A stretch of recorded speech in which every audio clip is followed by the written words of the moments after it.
Oh, thanks. I thought for a moment he was talking to me with my background. Me You guys too. all got talking to good me too. backgrounds. Chris's background's a little weak. Bob, you got nice curtains. Casey and Marty. Marty, what do you got?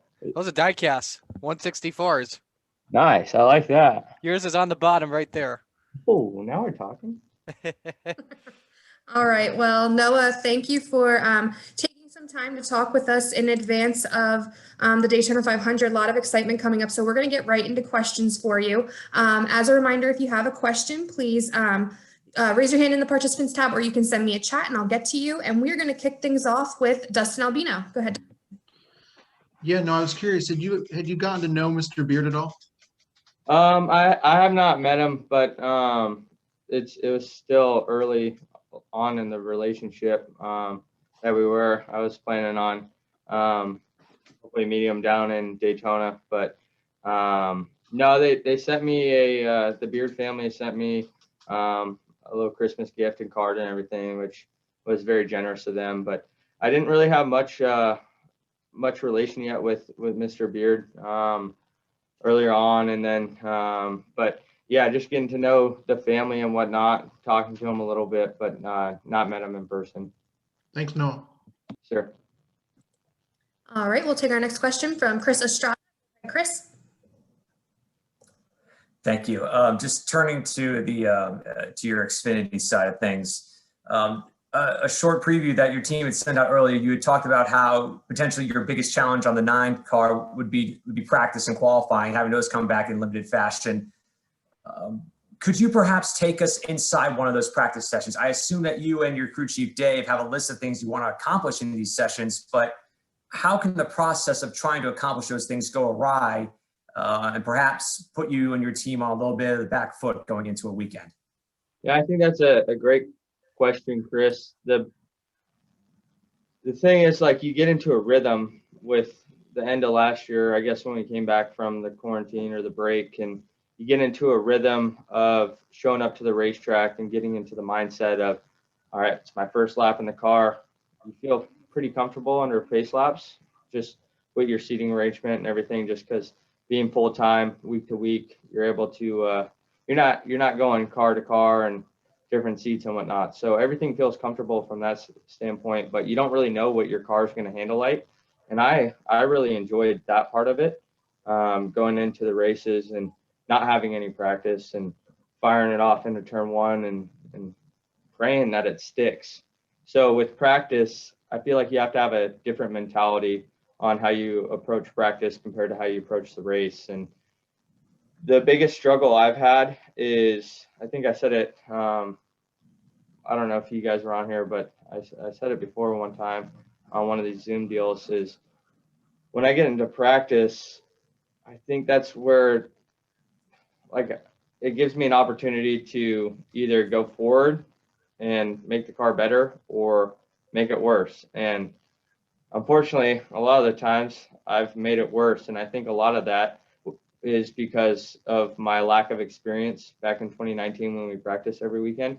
I didn't know how the track was going to change and how the cars were going to react to it. I started understanding how the trucks were in my second season of trucks, but the cars, they like a completely different deal with the Xfinity cars. So just trying to get that experience in 2019, I felt like I messed up the setup, and we just go back to square one there, the start of the race from when we unloaded before practice. So practice for me at the time was really just laps and getting comfortable in the car, where now, I mean, I feel I really like just showing up and racing still, but I'll have a better understanding of what the car needs for the race comparing to just going out there and chasing the racetrack for it changing just right on in the moment, not looking forward to the race. So hopefully I feel like I'm a little more experienced. I guess time will tell when we go to Daytona. Daytona is kind of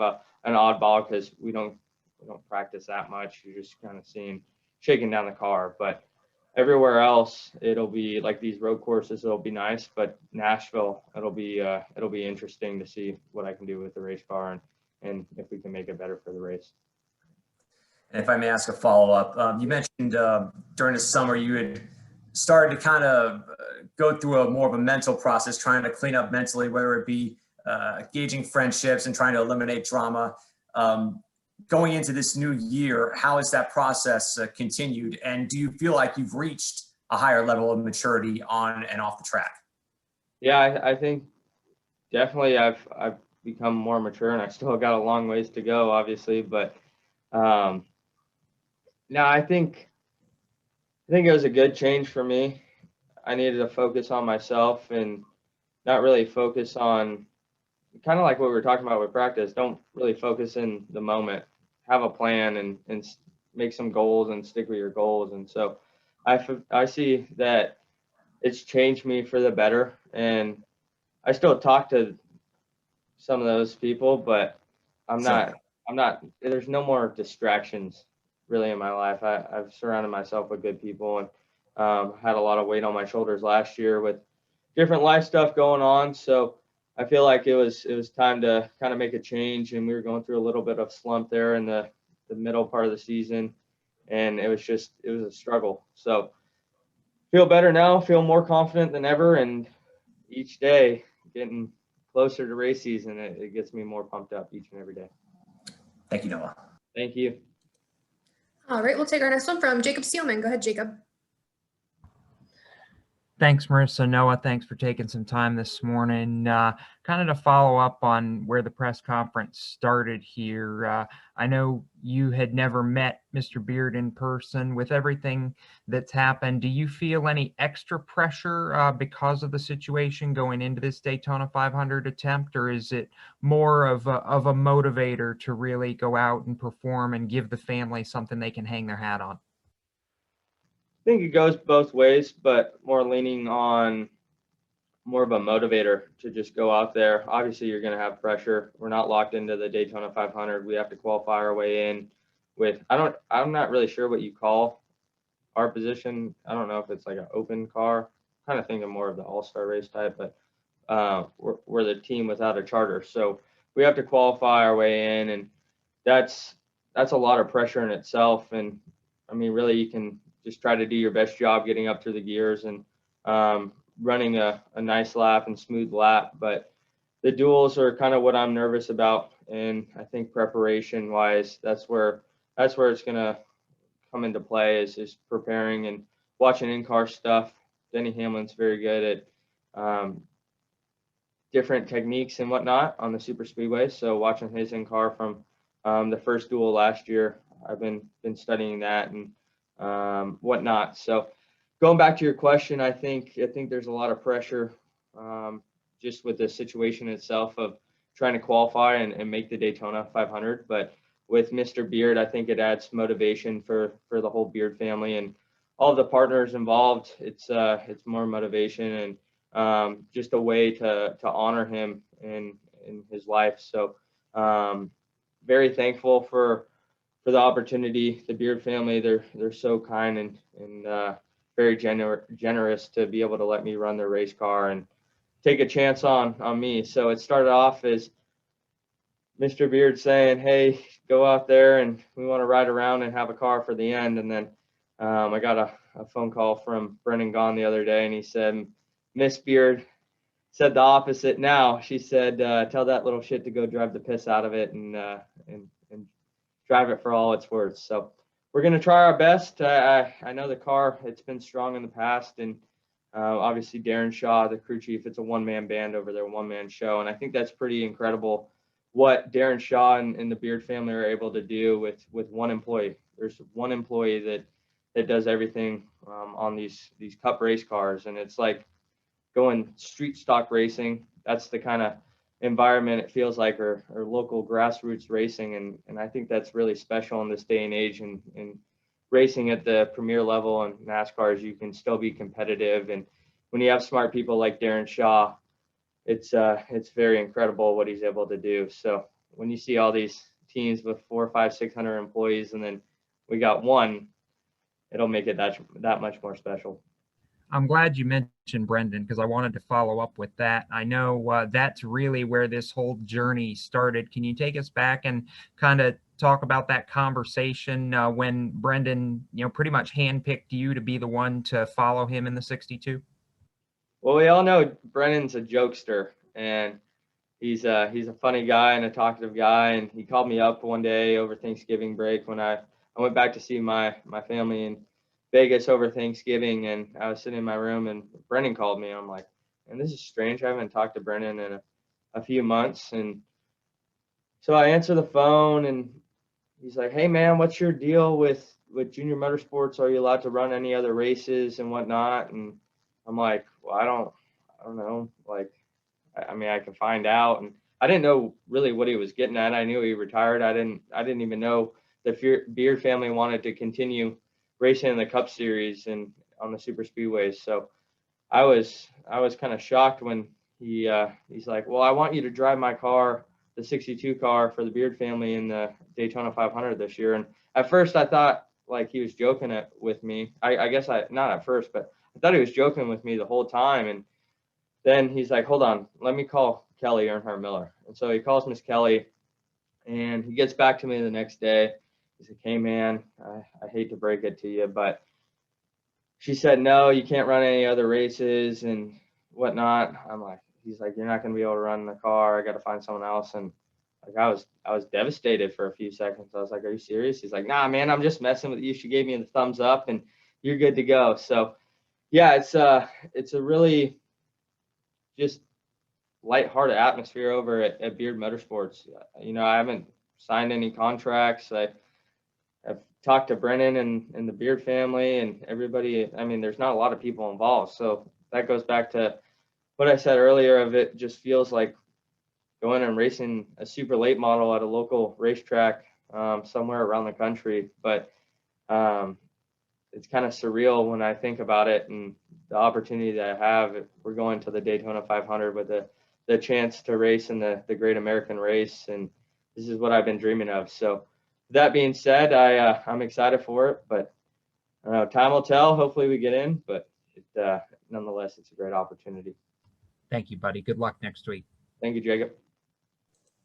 All right, we're going to take our next one from Mark Garrow. Go ahead, Mark. Thank you. Good morning, Noah. How you doing? I'm going to switch gears on us a little bit and just ask you just how you feel about the landscape of the Xfinity Series this year. And I would assume you feel that you're a championship contender. And I was just wondering how you felt about, how this season may shape up. I haven't really thought about much of the other guys or where I'm going to stack up against them at all, really, over this offseason. Normally you spend all offseason who's in what car, who's going to be good, who's going to be bad, what are the different situations. But for me, I feel like, I don't know if this is just me maturing or what it is, but I haven't put any thought into those guys at all. I've been just focused on myself, and I haven't focused on if I'm going to be in the championship, if I'm not. I'm just focusing on how I can better myself and how I can just focus more on myself. I feel like my biggest competition is myself and not getting myself into a rut. And there's a lot of mental side of this sport. And so I don't know if I'm trying to take a different approach coming into this. I'm not trying to take a different approach coming into the season, but it's just kind of is just flowed naturally for me. So I feel confident in my ability. I guess thinking about it now, this is the first time I've thought about it.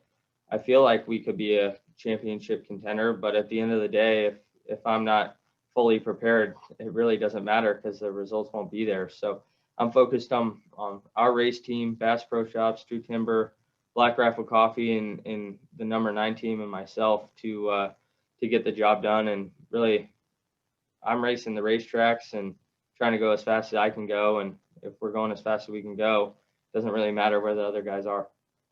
Do you pay any attention to the numbers in this sense? Like, okay, I won this last year. I'd like to win more races. I'd like to do certain things. Have you set, as you've gone through this process of maturing and kind of concentrating on you, have you set maybe some different kind of goals this year than maybe last year? I've thought about it one time about like how many races I want to win, and then I was kind of like, I don't want to put a number. I just want to win them all, and I'm gonna put the effort in to win them all. I feel like if you go out there and you try to win them all, I feel like that goes more for my driving personality and kind of how you would categorize me as a driver. Is I'm a wreckers or checkers racer. I try to win them all, and I don't really have that thought process, and that might be part of that maturing I need to do. But I try to go out there and put the best show on for the fans, and try to get people talking about me, good or bad. I don't try to get people talking about me bad, but it's not really a thought process for me going in and making a crazy move and trying to make it stick. And so there's good and bad that come with that driving aggressive racing style, but for me, that's who I am. And I try to make cool moves and 3-4 wide moves that people are like, wow, how do you do that? I think that's kind of what I try to do to get people talking and build my brand and get more exposure from my sponsors and whatnot. So I don't know if I'm going to change, but that's kind of where I'm at the headspace right now is wreckers or checkers. Thanks. Have a good season. So thanks, Mark. All right, we'll take our next one from Bob Pockers. To kind of follow up on those, so if it's wreckers or checkers and there's occasional wreckers, is that okay? Yeah. And before I started at Junior Motorsports, I would have said no. But the only time it's okay, and the only reason why I say this is because my crew chief, our team leader, the only thing I have is my team, Junior Motorsports, our team. And Dave Ellens always tells me that you need to go out there and you need to find your limits, and you need to drive it until you mess up. And he used to have Tyler Reddick back in 2018, and he said Tyler would wreck every weekend in practice, right side it, and he would wreck in the race, and it might have looked stupid, but I think a lot of people can agree that Tyler Reddick is a really talented race car driver, and I don't really think he got the credit he deserved. And I know it looks bad on paper, but to find your limits, you got to step over the edge. So Dave tells me that it's okay to wreck as long as you're going forward and you're exceeding your limits. So obviously we don't want to wreck race cars, the main goal, but the only way you're going to learn is by wrecking. So if you would have asked me before I came to Junior Motorsports and started working with Dave, I would have been like, no, I don't want to wreck at all, even though I did wreck a lot in the truck series. But Kyle Busch in his first year or two in cup racing, he wrecked a lot, and he's one of the best race car drivers in all of stock car racing. So I don't know. Is it okay? Is it not okay? Obviously, you don't want to be spending the money and wrecking race cars, but there's only one way to learn, and my main goal is to keep it straight and hopefully getting checkers. But if I'm exceeding limits of my ability, that's how I'm going to learn. Eventually, one day, I'm gonna do every mess up you can do, and there won't be any more ways to mess up. So we'll see.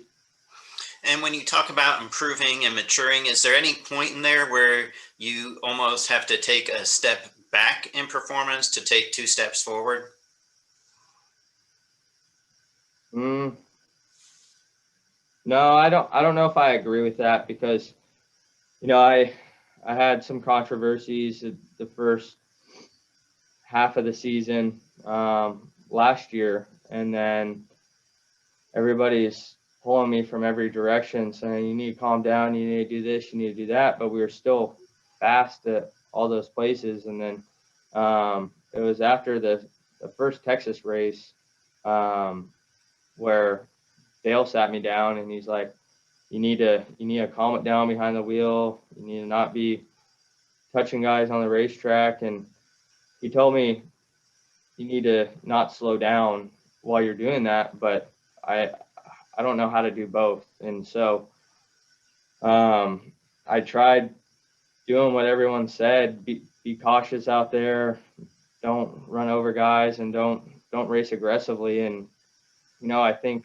it showed on the stat sheet. We went through a dry spell with 7th, 8th place finishes, and that's not where our race team is, and that's not the driver I am in our race cars at Junior Motorsports. I feel like we're a better company than that, and we have better race cars than what we were finishing in, and a lot of it was me. So I don't.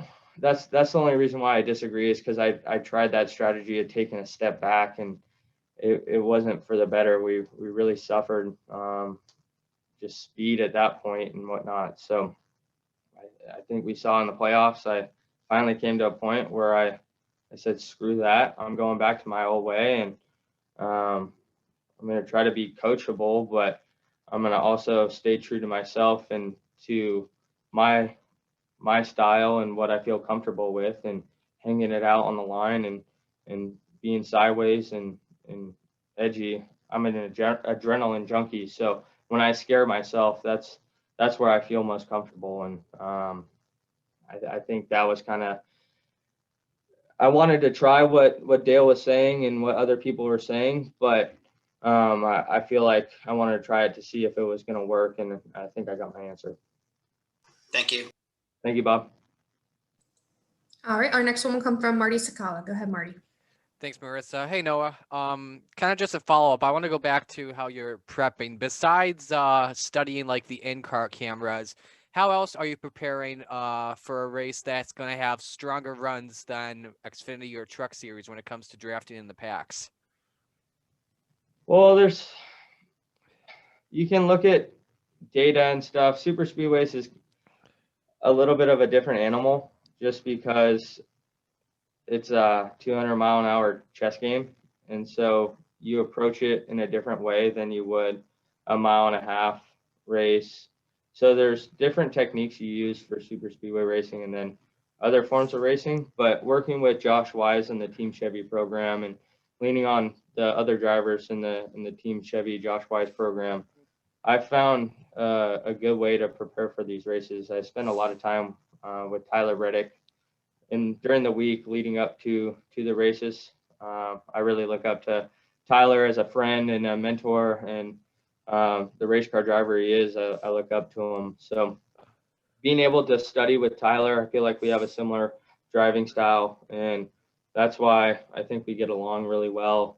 Preparing for races and watching film with Josh and whatnot, is we're able to bounce ideas off of each other, and he might know something that I haven't even thought of, and he'll mention it, and I'm like, it'll spark a light bulb in my head. Man, I didn't even think of a situation like that. And then I'll say something, and we go back and forth. So I think it works really well. And then I've been doing different stuff leading up to the races once I get to the racetrack, and how I mentally approach the race leading up about an hour or two before the race. And so I've started taking, this might sound strange, but I've started taking 20 or 30-minute naps about an hour before the race, and then I'll juggle a little bit with tennis balls in the lounge, and then I'll walk out to the grid, and then I'm all amped up. So I'll take a little power nap and juggle and just get into my headspace and whatnot. So that seemed to start working once we got into the playoffs. I started doing that, and it really benefited us. I don't know if it actually has any effect on me in the race car, but we had better results, and I felt more comfortable in the race car and more confident. So I don't know if it hurt. Thanks for your time, man. Have a great speed weeks. Yeah, thanks, Marty. All right, our next one will come from Chase Holding. Go ahead, Chase. What's up, Noah? What's How you going doing, on? man? Doing good. Look, Noah, you're a big social media guy. You're a big content creator. You're out there, you're doing your thing. The pin thing went very far last year. It was good stuff. I noticed on your Twitch, you haven't been on there in quite a while. Are you looking to maybe get back into Twitch this year with iRacing really on the rise, and kind of building your brand and taking it a little bit more into the esports side?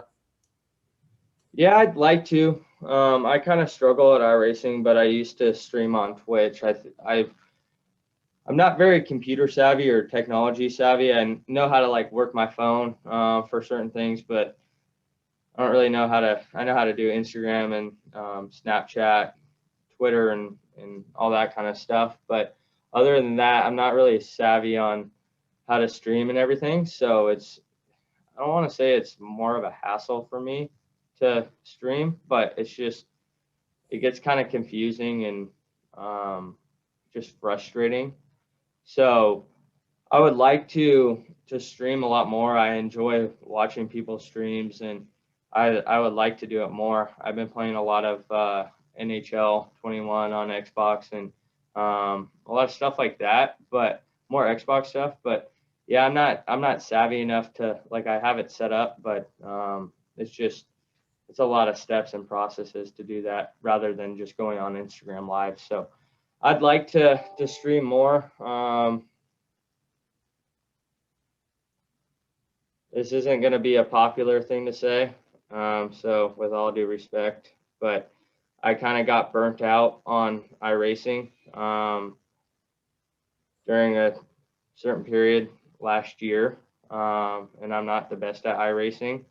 So I haven't really been on iRacing much lately. I went on it yesterday for the first time since April. So I enjoy watching them, but I'm not the greatest, and it's frustrating for me because I can't figure out how to go fast on iRacing. I just don't have that feel. But I've been running a lot of laps at Coda yesterday for a few hours, and I'm just trying to learn that track. That's really what I use iRacing for. Nice, man. Appreciate it. Thank you. All right, we're going to take our next one from Kyle McFadden. Go ahead, Kyle.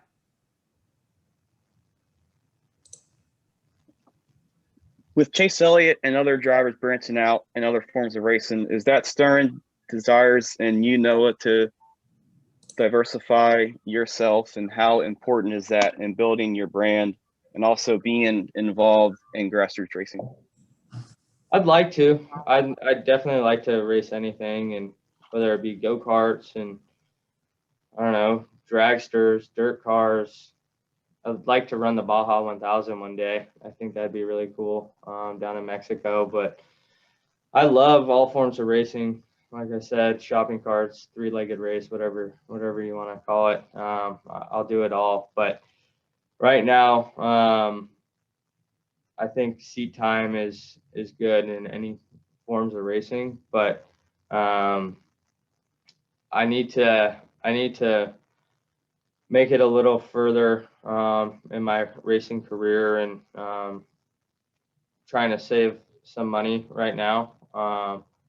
Just like it's expensive to go do that other stuff and whatnot. So right now, just it's not financially reasonable for me to go do, and so I'm trying to save. But in a few years, I'd love to do that when money is a little bit easier to go do that kind of stuff. All right, Noah. Well, thank you for taking some time with us. We really appreciate Sorry, that was a horrible answer, but yeah, it's just You're fine. it's the money side of it. So I'd love to though. All Sorry. right, Noah. Well, thank you so much for taking some time with us. We wish you the best of luck during Speed Weeks, and we will see you soon. Thank you. I appreciate it. Thank you guys for everything you do, and hopefully I see you down in Daytona, and if not, see you guys soon, hopefully. Yes.